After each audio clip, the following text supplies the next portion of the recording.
Almighty. Jews have gathered here today, Jews who are true to the Torah, who follow and strictly adhere to the laws of the Torah. Observant Jews, we have come to express our opposition and our hurt and pain at an individual who calls himself a representative of the Jewish community, who has a position that should be representing the views of the community, Assemblyman Hikind. He unfortunately has abused his position of power in order to present to the world a fallacy, a corruption of the truth. In the recent weeks, there was a special elections here in New York where a Republican candidate won the elections, where almost 100 years a Republican has not won. This was a very heavily Jewish area, a very heavily populated by Jews, religious Jews. And the Democratic candidate was also a Jew. And the sole reason why this Democratic candidate did not win, which is very clear to anybody who studies the demographics of the area and who knows the Jewish community, knows that the Jewish community did not vote for this Democrat in an area where Democrats carried the seat for close to 100 years. The reason was very simple, clear, without any deep issues involved. This Democrat, unfortunately, this Jew, rebelled against God, and in the last elections, in the last issues that came up before him, this Democrat supported a rebellion against the Almighty. Immorality, gay rights, and so forth. He stood up openly supporting gay rights. And because of that, the rabbinical authorities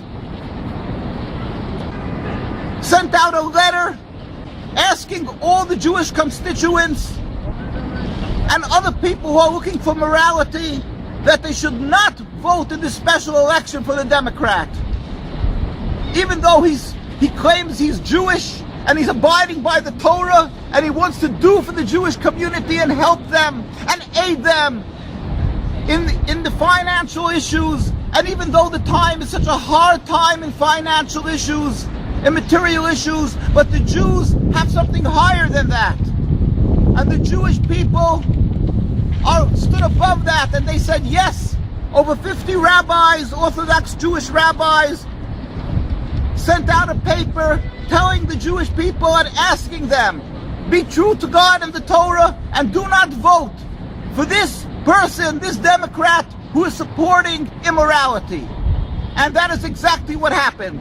The Jewish people, almost in its entirety, true to the Jews who are true to the Torah, stood up and they voted for the other candidate. That is the whole story. Unfortunately, the assemblyman in the area is Heikind, a rabid, professed Zionist, a supporter of the rebellion against God called the State of Israel. And this Assemblyman Hikind, in this way that he's gone for years, his system, that he ignores the way of the Torah that requires us to be humble,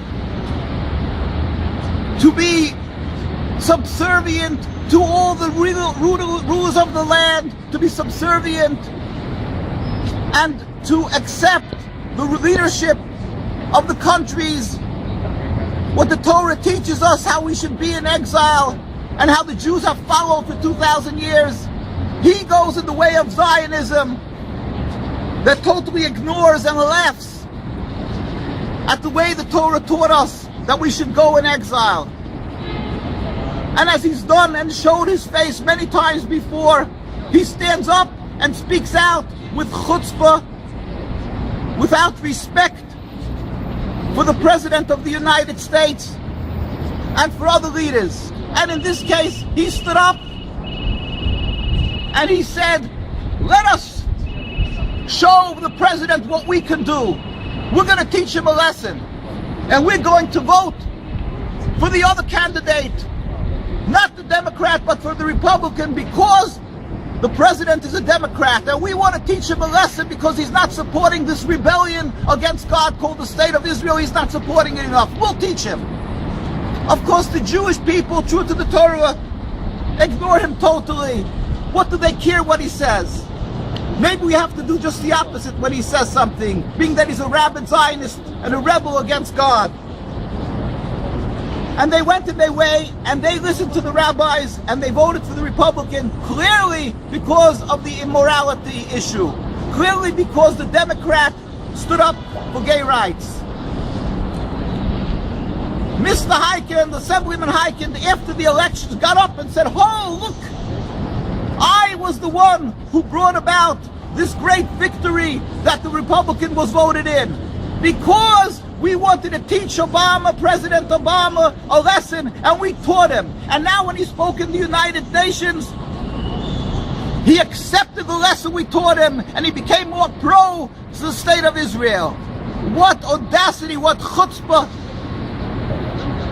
and what untruth lies in that, when it was so clear to the Jewish community and to everybody that the Jewish community, true to the Torah, only didn't vote for the Democrat because of the person voted for immorality. So we want the world to know that Dov Heikind, Assemblyman Hikind, and the State of Israel and the ideology of Zionism is a rebellion against God, and the ones who support it are rebelling against God. And we want everybody to know that Assemblyman Hikind does not represent the voice of the Torah or the Jewish constituents who are true to the Torah. He does not represent Judaism, even though he goes with a yarmulke covering of his head. He represents a pure rebellion against the Torah when he supports Israel. Jewish people are forbidden to have a state. We as Jewish people abide by the Torah, and therefore we oppose the existence of the State of Israel, because we were commanded by God that we're forbidden to have 1 inch of our own sovereignty, even in an uninhabited land. And the sin gets compounded thousandfold because this land has stolen the homes and the lives of the Palestinian people. Every facet Zionism rebels against God. So Dov Heikind, Assemblyman Hikind, with his support for the State of Israel, is rebelling against God constantly. We want the world to know Judaism and the Jews who abide by the Torah, we pray for the speedy and total dismantlement, and with God's help, peaceful dismantlement of the State of Israel in its entirety, and the return to the Palestinian people of their homes and their rights. When he claimed at the UN that the Palestinian people shouldn't have a home, we want the world to know that the Palestinian people should not only have that little piece of land they're giving them, but they should have the entire rule over the entire Holy Land returned to them. And that is justice, and that is what the Torah demands. That is the voice of true Judaism. And we apologize to our esteemed President Obama for what this individual, Assemblyman Hikind, spoke. He misused his power, he misused and falsified what the voice of his constituents are. They are not against you, President Obama. They are against immorality. We support you. We want you, with God's help, that you should have long and healthy years and to be able to bring peace and prosperity to the United States, and that you should be successful, and with God's help, help bring an end to this exacerbation of anti-Semitism caused by the state of Israel, the endless river of bloodshed and rift between Jews and Muslims, with the dismantlement, with God's help, peacefully, of the state of Israel, we can once again have peace. Let the world know that every word that Heikind is saying in the name of his constituents is false. We don't want a state of Israel at all, and we don't want in any manner an oppression of the Palestinian people, and we don't want him to speak in our name. What we do want is the day, and which now we're coming Rosh Hashanah, the new year, where we pray ultimately for the day when God will reveal his glory, where all humanity will recognize the one God and serve him in harmony and peace, and then we will all go up united. We will all go up and serve God in harmony. Then we will go up to the Holy Land and serve him in harmony, and God himself will recreate the Holy Temple. We hope sooner nowadays with any further bloodshed. And in the meantime, the land should be returned to the Palestinian people in its entirety. We hope with God's help peacefully. And we as Jews will remain true to the Torah as we've had, and never accept this false representation of Judaism called the State of Israel, or this ideology of Zionism, which is the transformation of religion, Judaism, into Zionism, which is nationalism, materialism, and forbidden by us. They've hijacked and kidnapped our name and our identity. With God's help, it should end speedily and peacefully in our days. God should give back the Palestinian people their freedom, their rights, and ultimately, like we say, the revelation of the glory of God, where all humanity will serve him in peace and harmony. Amen.